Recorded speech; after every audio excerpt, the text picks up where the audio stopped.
welcome sa ating Plan 40 Day 16. And bago po ang lahat, let us pray po muna. Yes, Lord God, we thank you for today, Panginoon. And nawa sa panibagong word na maririnig namin mula sa iyo, Panginoon.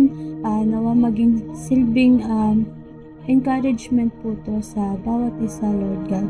And ikaw na nga po ang magbukas ng puso ng bawat isa at lahat po ng makakarinig ng salita mo is maisabuhay po ito. Thank you, Lord God. In Jesus' name we pray. Amen. So, yung isi-share ko po ngayong araw na to is 2 Timothy chapter 2 verse 3. Sabi po dito, "Join with me in suffering like a good soldier of Jesus Christ."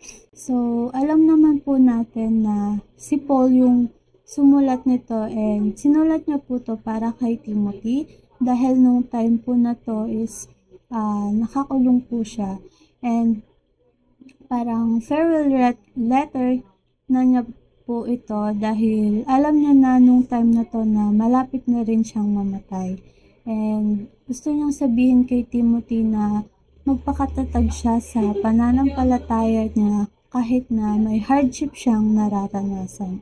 So, ito po yung napili kong i-share na verse kasi sa panahon po natin ngayon, and as a Christian, lalo na ngayong nasa Plan 40 tayo, nandyan yung madaming trials and testing kasi nakikita ni Satan kung ano po yung ginagawa natin ngayon.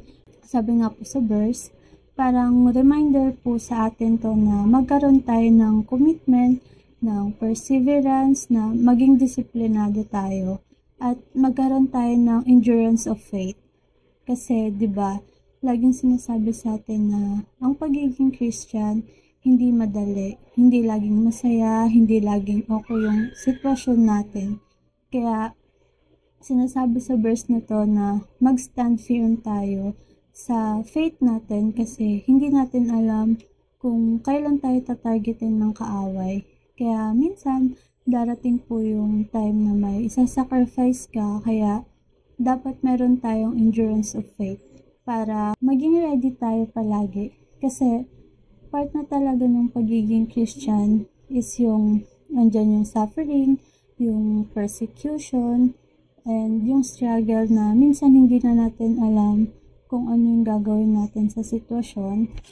Katulad ko ngayon, since January, parang mabigat kasi hirap kami financially, hindi kami nakakabayad ng bills on time, and may sitwasyon talaga na susubukin yung faith mo.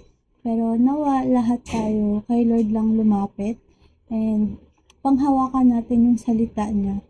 At syempre, dapat focus tayo sa mission natin na talagang maipag-pray lahat, pati yung sarili natin. And then, ma-invite yung family and friends natin, and ma-sharean talaga ng gospel at makatanggap sila kay Lord. At talagang mag-stand firm tayo kahit nakakaranas tayo ng hardship sa buhay natin. Kasi kung kasama natin si Lord, magtatagumpay tayo sa lahat.